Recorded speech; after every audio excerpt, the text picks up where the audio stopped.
Hello दोस्तों, study with concept के इस स्टडी प्लेटफॉर्म में आपका बहुत बहुत स्वागत है।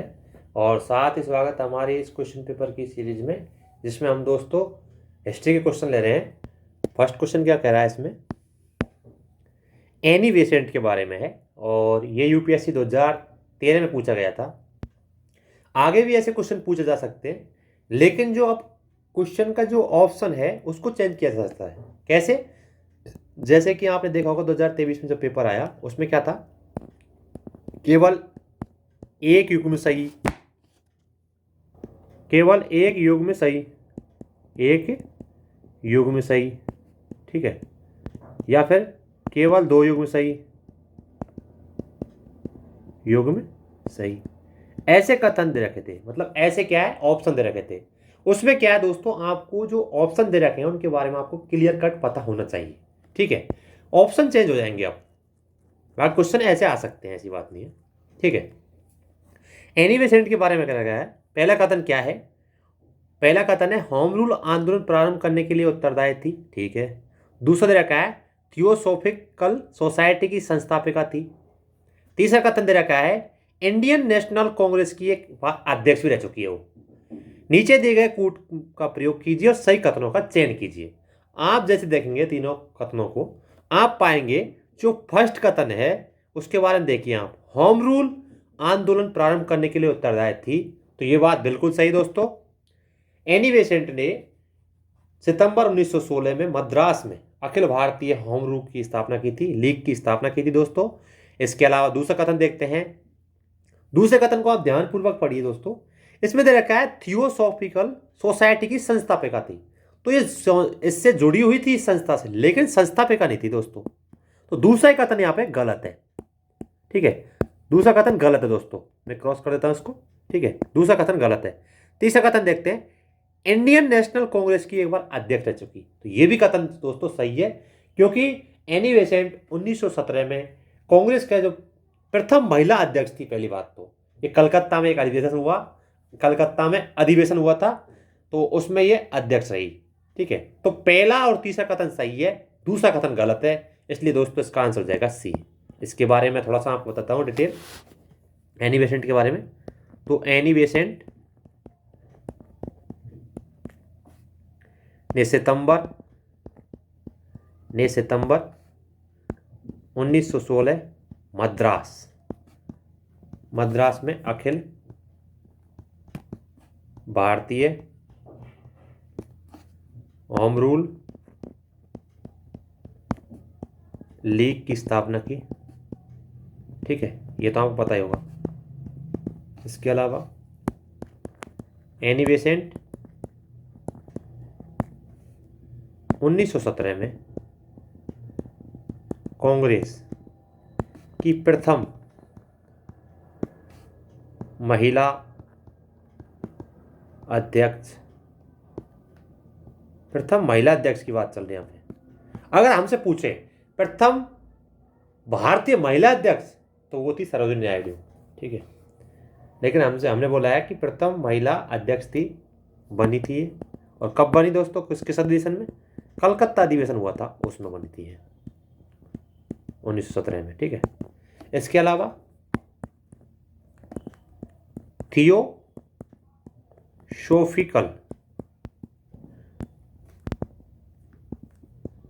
सोसाइटी की स्थापना भी की थी इसने नहीं की थी, सॉरी, एनिवेशन नहीं की थी, इसकी स्थापना की थी, इस सोसाइटी की स्थापना कर्नल एच एस अलकार्ट ने, ठीक है। तथा दूसरी कौन थी? मैडम फिलावत्स्की ने न्यूयॉर्क में, किसमें की दोस्तों? न्यूयॉर्क में, ठीक है।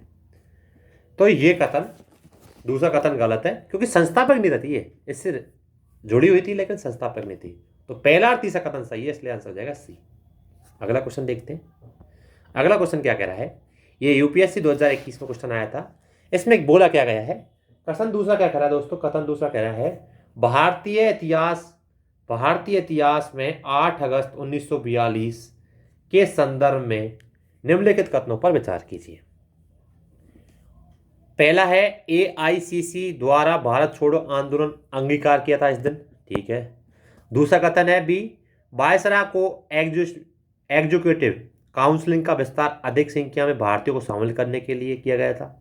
तीसरा कथन है दोस्तों, 7 प्रांतों में कांग्रेस मंत्रिमंडलों ने त्यागपत्र दे दिया। और चौथा कथन है डी ऑप्शन, क्रेप्स ने प्रस्ताव रखा कि द्वितीय विश्व युद्ध समाप्त होते ही संपूर्ण डोमिनियन स्टेट्स है के वाले भारतीय संघ की स्थापना की जाएगी। अब देखिए, आप चारों कथन दे रखे। आप अगर आपने हिस्ट्री में थोड़ा बहुत पढ़ा होगा तो आप पाएंगे दोस्तों 8 अगस्त 1942 को भारत छोड़ो आंदोलन की जो शुरुआत हुई थी वो हुई थी उस दिन पर दोस्तों। इसे हम अगस्त क्रांति के नाम से भी जानते हैं। तो पहला ही कथन सही है दोस्तों, इसमें आंसर एआईसीसी, जिसे इंडियन जो कांग्रेस थी उसके बारे में, पूरा जो फुल फॉर्म है कांग्रेस के बारे में, एआईसीसी द्वारा भारत छोड़ो आंदोलन को जो प्रस्ताव था उसे अंगीकार किया गया था, मतलब उसकी शुरुआत की गई थी, स्वीकार किया था उसी दिन। इसलिए आंसर दोस्तों ए है। इसके बारे में थोड़ा आपको बताता हूं। एआईसीसी, ठीक है, द्वारा भारत छोड़ो प्रस्ताव अंगीकार किया गया, ठीक है। भारत छोड़ो, जैसे इसमें इसका थोड़ा सा कलर चेंज कर लेता हूं, कलर दूसरा करता हूं। भारत छोड़ो आंदोलन, या फिर इसे हम बोल सकते हैं अगस्त क्रांति बोल सकते हैं दोस्तों। इसके बारे में देखो क्या कहा था। 8 अगस्त 1942 को बंबई में ग्वालिया टैंक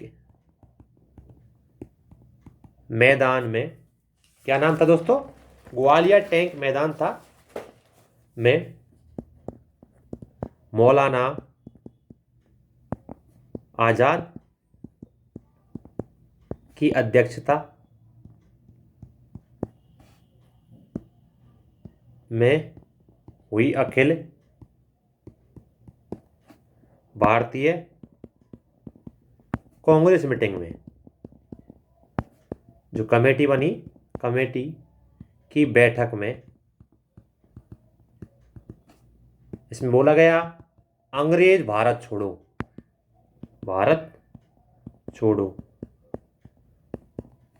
का प्रस्ताव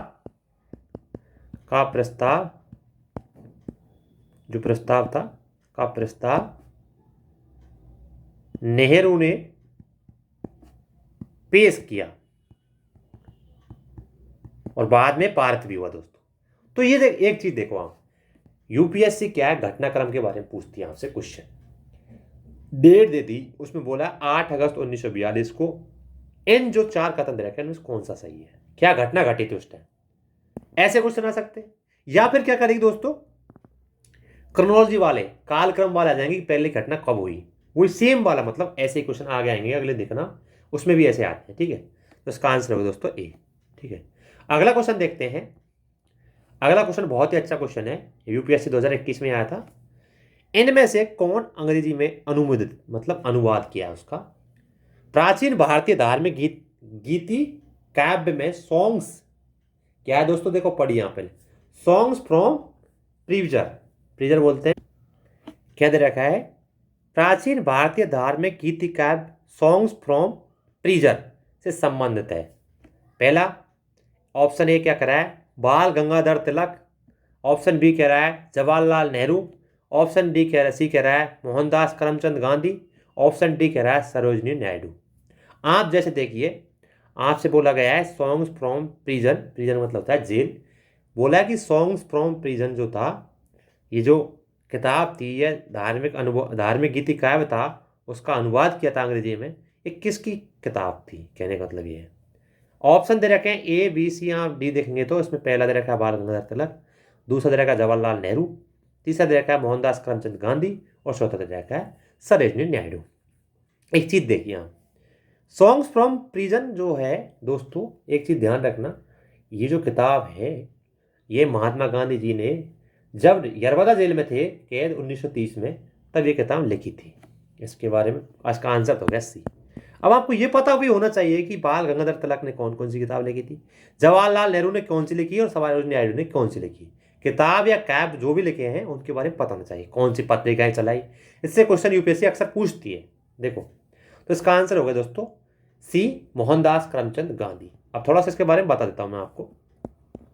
अभी जो ऐसे क्वेश्चन होते हैं दोस्तों, इसमें आपको पता होना चाहिए, तभी आप क्वेश्चन को सॉल्व कर सकते हैं। ठीक है, इसमें क्या है, सॉन्ग्स फ्रॉम प्रिजन, उपनिषदों और अन्य शास्त्रों से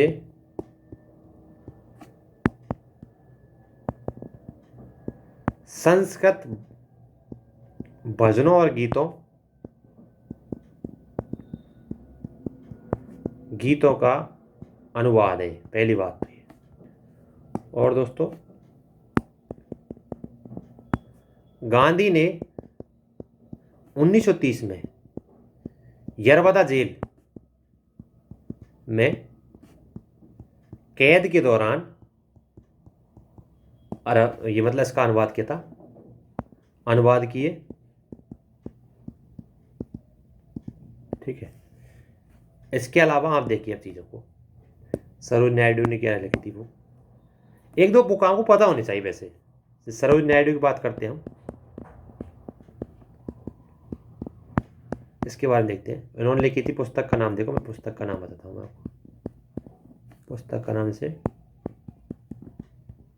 गोल्डन थ्रेशोल्ड,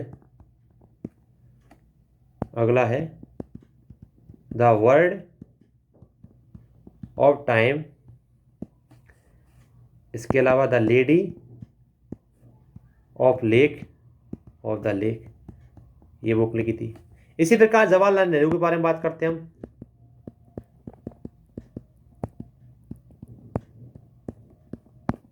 तो इसने लिखी थी भारत की खोज, ये प्रसिद्ध बुक है दोस्तों।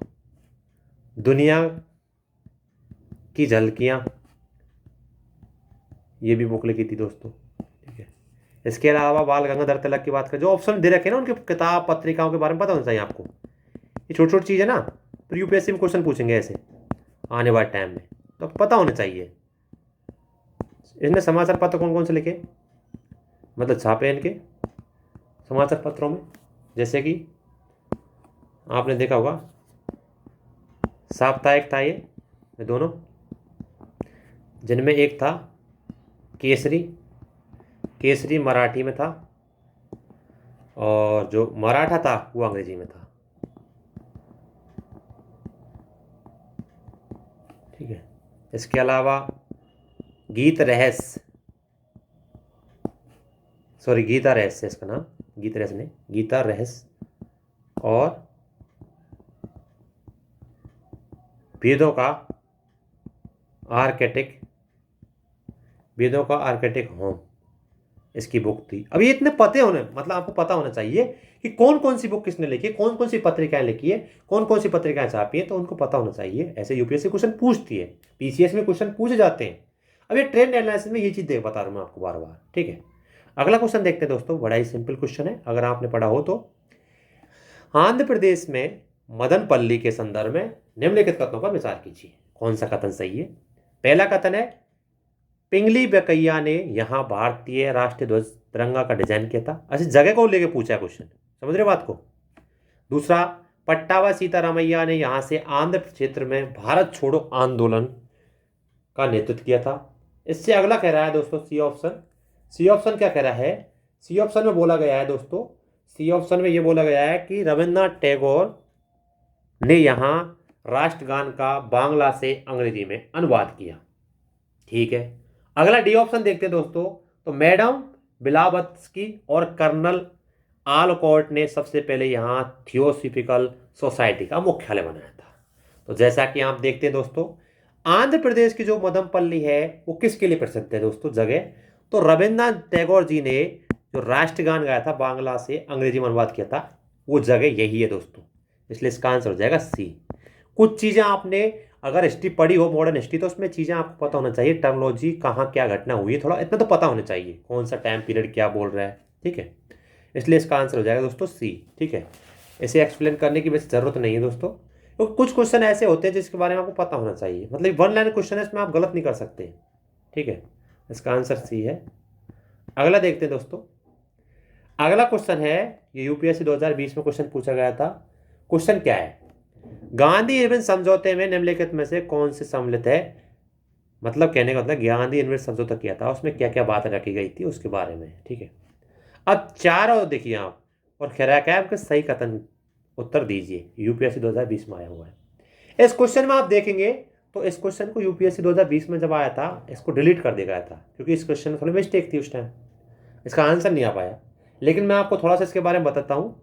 इसका आंसर वैसे पहला और दूसरा चौथा कथन सही है, तीसरा कथन इसमें दोस्तों गलत है।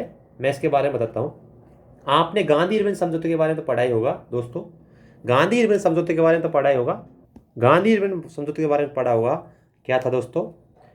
5 मार्च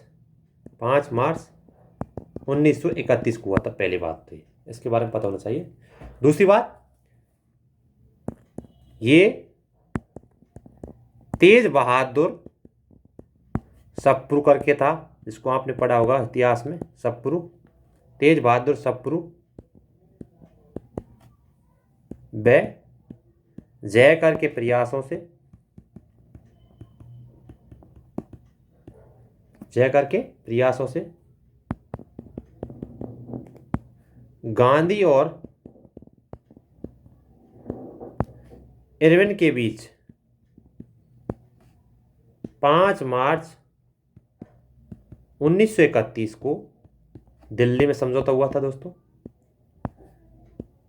और इस समझौते में कई चीजें रखी गई थी गांधी जी ने इरविन के सामने। उनमें जो पहली बात सही है, तीसरी गलत है, दूसरी सही है, चौथी सही है। इन जो ये प्रावधान दे रखे हैं उनमें 3 कथन तो सही है, 1 कथन गलत है। अब ये दो आपको होमवर्क देता हूं दोस्तों। आज आप क्या करेंगे, जब ये वीडियो देखेंगे तो गांधी इरविन समझौते के बारे में पूरी डिटेल पढ़ लेंगे।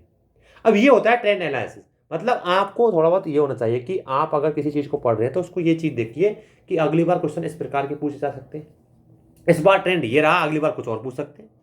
ठीक है, वो चीज ध्यान रखना। अगली बार शायद ये पूछ सकते हैं कि भाई किस जो गांधी इरविन समझौता हुआ किस किस की मतलब किसकी वजह से हुआ, किन्होंने इसको सक्सेस करवाया। तो तेज बहादुर सप्रू और जयकर नाम के 2 बंदे थे, उन्होंने एक सक्सेस करवाया था, उनकी महत्वपूर्ण भागीदारी थी इसमें।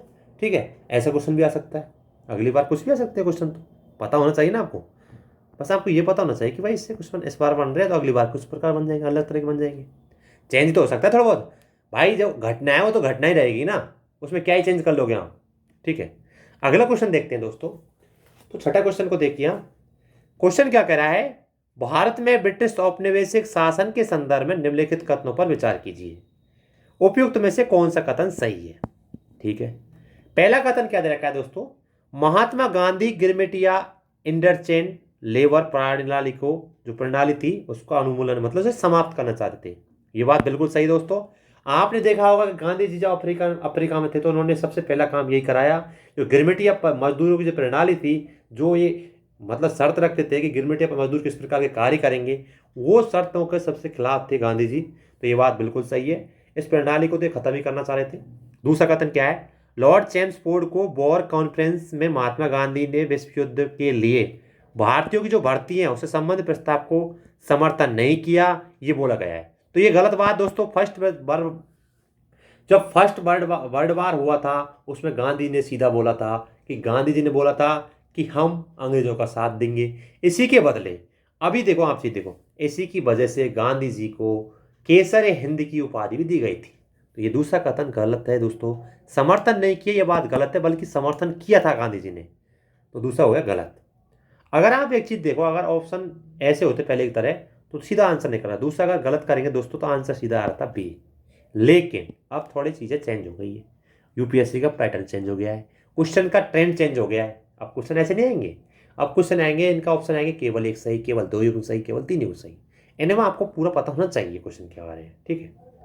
अगला तीसरा कथन क्या कर रहा है, भारत के लोगों द्वारा नमक कानून तोड़े जाने के परिणाम स्वरूप औपनिवेशिक शासकों द्वारा भारतीय राष्ट्रीय कांग्रेस को अवैध घोषित किया गया था।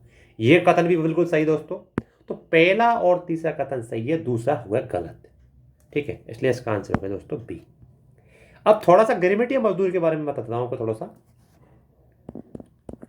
गिरमिटिया मजदूर ये कौन होते थे देखो, जैसा कि आप देखते हैं औपनिवेशिक शासन काल में जो ब्रिटिश औपनिवेशिक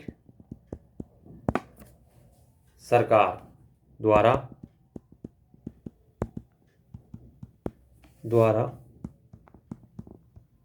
वेस्ट इंडीज, फिजी, मॉरिशस के जो ब्रिटिश थे, ब्रिटिश अधिकारी उपनिवेश थे, मतलब कौन कौन से जो उपनिवेश थे ना सभी, जैसे कि फिजी हो गया, मॉरिशस हो गया, वेस्ट इंडीज हो गया, इन औपनिवेशिकों में चीनी बागानों तथा रेल परियोजनाओं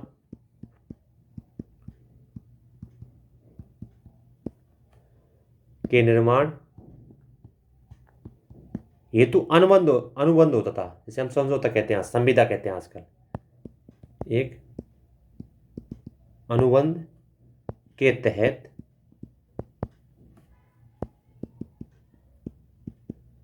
श्रमिकों को ले जाया जाता था, ठीक है। तो यही गर्भवती मजदूरों की कहानी है दोस्तों थोड़ा सा। तो ये बात बिल्कुल सही है कि ब्रिटिश और औपनिवेशिक सरकार क्या करती थी, जैसे वेस्ट इंडीज हो गया, फिजी हो गया, मॉरिशस हो गया, जो ब्रिटिश के औपनिवेशिक थे, इनको चीनी बागानों और रेल परियोजनाओं के निर्माण हेतु अनुबंध के रूप में ले जाते थे, मतलब उनसे समझौता करते थे, इनको उस एक शर्त के हिसाब से रखते थे ताकि ये काम करें। और ब्रिटिश जो शासन है उसमें एक चीज़ देखो आप, उन्होंने क्या किया, यहीं से मजदूरों को ले गए और उनके बागानों में काम करवाया, ठीक है। अगली बात देखो दोस्तों, दूसरी बात क्या है इसके अलावा, जो महात्मा गांधी जी हैं, महात्मा गांधी जी ने तथा अन्य स्वतंत्रता सेनानी जो थे, सेनानियों ने के दबाव के कारण 1917 में इंपीरियल लेजिस्लेटिव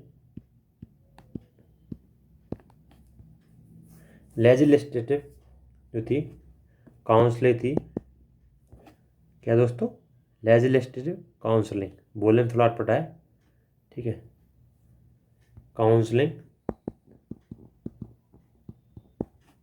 ने आधिकारिक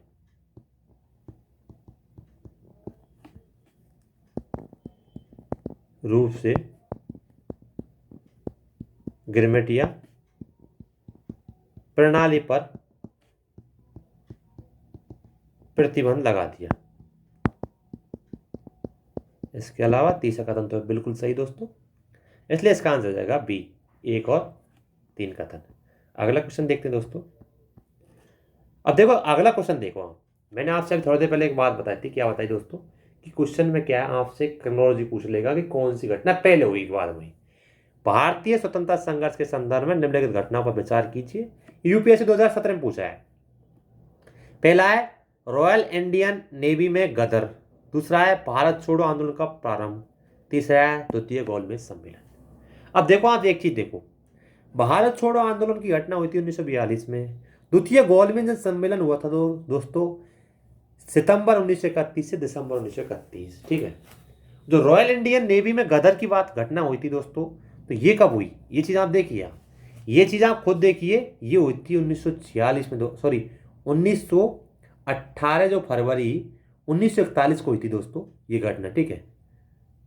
एक चीज़ ध्यान रखना, 18 फरवरी 1941 को नहीं, 1946 को हुई थी, ठीक है। ये चीज़ आप ध्यान रखना, दोस्तों थोड़ा सा इसमें कन्फ्यूजन हो गया था। रॉयल इंडियन नेवी की जो गदर की घटना हुई थी, ये हुई थी दोस्तों 18 फरवरी 1946 को, ठीक है। और ये भारत छोड़ो आंदोलन की घटना हुई थी 1942 को 8 अगस्त। गोलमेज सम्मेलन 1931 को हुआ। आप डेट वाइज देख लीजिए चीज़ों को, ठीक है। आप देखो, आपने एक चीज़ देखो, नोटिस क्या किया है, हमसे केवल ये पूछा गया है कि कौन सी घटना पहले हुई थी। तो देखो, आप देखो, द्वितीय गोलमेज सम्मेलन पहले हुआ, उसके बाद क्या हुआ, भारत छोड़ो आंदोलन की घटना हुई थी, उससे बाद क्या हुआ था, रॉयल इंडियन नेवी की गदर की घटना हुई थी। तो इसका सीधा ही आंसर आ गया दोस्तों, 3-2-1 सी आंसर है। अब इसके बारे में थोड़ा बता देते हैं आपको। शाही नौसेना विद्रोह जो हुआ था, ये हुई थी 18 फरवरी 1946 को घटना, ठीक है। इसके अलावा भारत छोड़ो आंदोलन की घटना के बारे में आपको पता है, अभी ऊपर ही बताया था मैंने। भारत छोड़ो आंदोलन, या जिसे हम अगस्त क्रांति भी कहते हैं, या अगस्त क्रांति, ये घटना हुई थी दोस्तों 1942 को, 8 अगस्त 1942 को। द्वितीय गोलमेज की बात करें, द्वितीय गोलमेज सम्मेलन, जिसे राउंड कम मतलब द्वितीय गोलमेज सम्मेलन आपने पढ़ा होगा, ठीक है। ये होती दोस्तों 7 सितंबर 1931 से दिसंबर 1931 के बीच में। अब ये चीज़ आपको ये तो ध्यान रखनी है, आपको घटनाक्रम पूछा ना, इतना ध्यान रखना है। अब इसके बाद थोड़ा आपको पढ़ भी लेना है कि क्या क्या घटना हुई, क्या इसका मतलब प्रावधान थे इनमें, ठीक है। इसके लिए इसका आंसर होगा दोस्तों सी। अगला क्वेश्चन देखते हैं। देखो, बड़े सिंपल क्वेश्चन है, 2017 में आया था। आपसे पूछा गया है 1927 में बटलर कमेटी का उद्देश्य क्या था। अब एक चीज देखो, आप घटना 1927 की है, आप अगर ऑप्शन को देखिए, आप ढंग से ऑप्शन देखेंगे तो क्या देखेंगे, केंद्रीय एवं प्रांतीय सरकार की अधिकारिता सुनिश्चित करना। अरे अधिकारिता सुनिश्चित करना 1937 में कैसे हो सकता है? मतलब क्या कर रहा है कि भाई केंद्र के क्या कार्य है, राज्य के क्या कार्य है, ये डिसाइड करने की बात कर रहा है पहला ऑप्शन। तो ये तो हो ही नहीं सकता। 1935 के जो अधिनियम आया उसमें बहुत चीज़ें अलग हुई थी, ठीक है। और दूसरी घटना क्या है, भारत के सेक्रेटरी ऑफ स्टेट की शक्तियां निश्चित करना, ठीक है। सी क्या है, राष्ट्रवादी प्रेस पर सेंसर व्यवस्था को अधरूपित करना। तो ये तो घटना 1981 के समथिंग हुई थी, ये घटनाएं जरूर थी प्रेस के बारे में, तो ये तो हो नहीं सकता। ऑप्शन को देखिए, आप डी ऑप्शन को देखिए, भारत सरकार एवं देशी रियासतों के बीच सुधारना, संबंध को सुधारना। तो ये बात बिल्कुल सही दोस्तों। 1927 की जो बटलर कमेटी हुई थी, इसका मेन उद्देश्य यही था कि भारत सरकार और देशी रियासतों के बीच संबंध को सुधारने की बात हुई थी। तो बटलर कमेटी के बारे में बताता हूँ थोड़ा सा। बटलर कमेटी, ये 1900 गठन हुआ था इसका दिसंबर 1927 को, ठीक है। क्या था, देशी राज्यों तथा सर्वोच्च शक्ति के बीच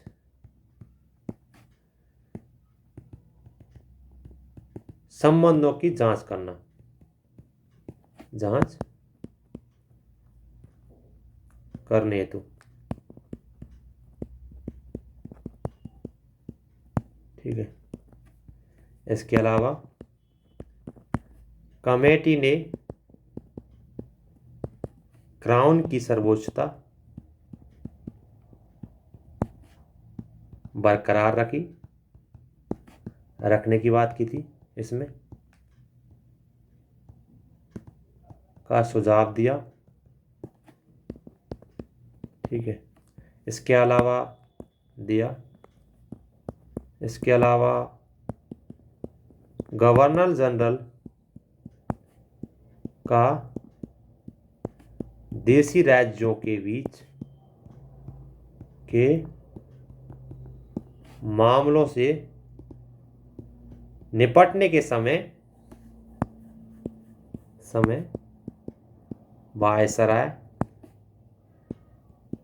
की भांति कार्य करते रहना चाहिए, ये भी बोला गया था इसमें, ठीक है। तो ये डी ऑप्शन सही है इसका, डी ऑप्शन सही दोस्तों। भारत सरकार एवं देशी रियासतों के बीच संबंधों को सुधारना था दोस्तों। ठीक है, अगला क्वेश्चन देखते हैं। 9 नंबर क्वेश्चन क्या कह रहा है। ये भी सिंपल क्वेश्चन है, 2015 में क्वेश्चन पूछा गया था। क्वेश्चन को देखिए आप, क्वेश्चन क्या कह रहा है। क्वेश्चन कह रहा है इनमें से किसने अप्रैल 1930 में नमक कानून तोड़ने के लिए तंजौर तट पर एक अभियान की शुरुआत की थी।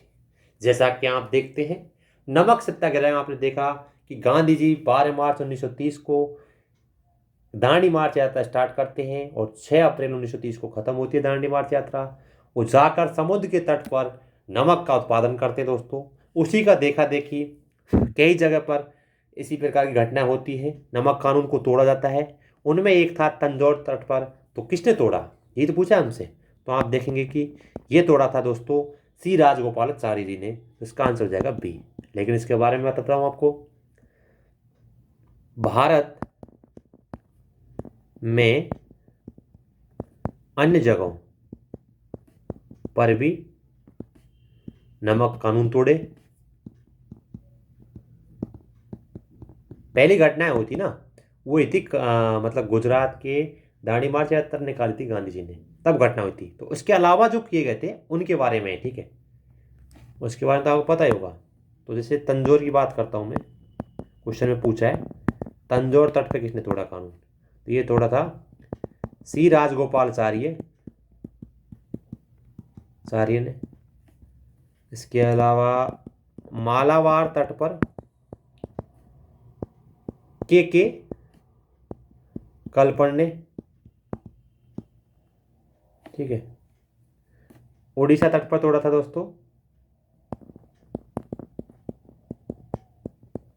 ये तोड़ा था दोस्तों गोपाल चंद बंधु और चौधरी आचार्य हरिहर दास ने, ठीक है। और हमसे पूछा किसका है, तंजौर का पूछा। तो आंसर हो गया इसका सी राजगोपालाचार्य। बी आंसर तो सी राजगोपालाचार्य। अगला क्वेश्चन देखते हैं दोस्तों। अगला क्वेश्चन भी अच्छा है, यूपीएससी 2014 में पूछा गया है। क्वेश्चन को देखिए आप। क्वेश्चन क्या कह रहा है, स्वतंत्रता आंदोलन के इतिहास में भारतीय राष्ट्रीय कांग्रेस का जो 1929 का अधिवेशन हुआ था किस लिए महत्वपूर्ण था। जैसा कि आप देखते हैं कि 1929 में जो अधिवेशन हुआ था, ये अधिवेशन हुआ था दोस्तों, इसका नाम था लाहौर अधिवेशन। इसमें एक बात की गई थी दोस्तों, पहले डोमिनेंट स्टेट की बात कर रहे थे हम, इसके बाद क्या है, इस अधिवेशन में पूर्ण स्वराज की बात की गई थी फर्स्ट बार। और हमसे ये तो पूछा है, तो दोस्तों इसका बी जो ऑप्शन है, बी ऑप्शन को देखिए। कांग्रेस के लक्ष्य के तौर पर पूर्ण स्वराज प्राप्ति की स्वीकृति किया गया था, इस अधिवेशन में किया गया था। ये बात बिल्कुल बात सही दोस्तों, इसका आंसर है बी आंसर।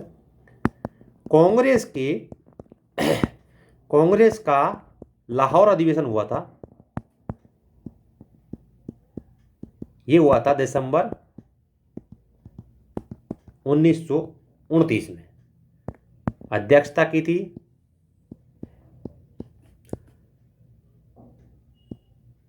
इसकी अध्यक्षता किसने की थी दोस्तों, इसकी अध्यक्षता दोस्तों जवाहरलाल नेहरू ने की थी, नेहरू जी ने, ठीक है।